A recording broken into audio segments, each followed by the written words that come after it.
in South Africa, the Optimist study found that roughly 1/3 of our children are sexually abused. Sure.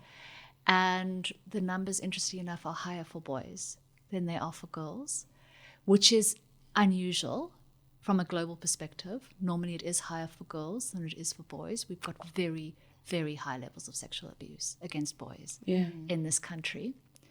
But unfortunately, it isn't a South African phenomenon. Robin. I mean, we're talking about a global problem.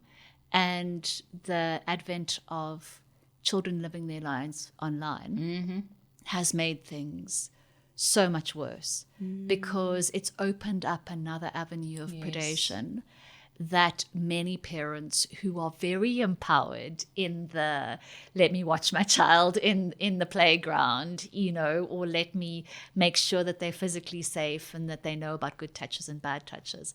They're not necessarily empowered as to how to help their children to be predator safe online. And a lot of people think that because their kids are in their bedroom behind a computer, they're fine, where unfortunately they're not necessarily fine.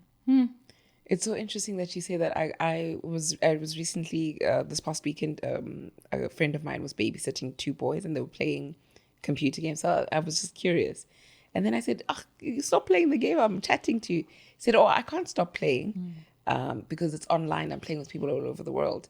And I immediately thought, what's the conversation these people are having? So then I said, do you talk to these people?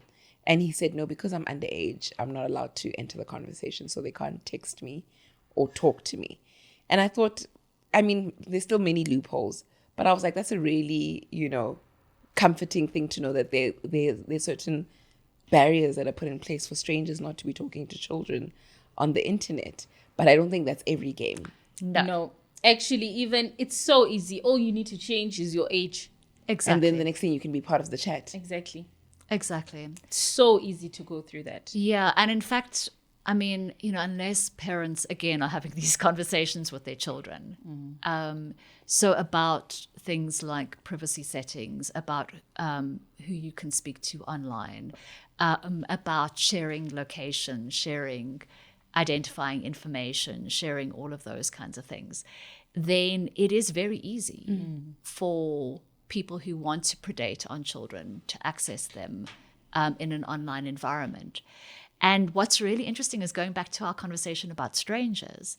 So, you would think this is an area where you actually can say to your child, yes, don't talk to strangers. Yes.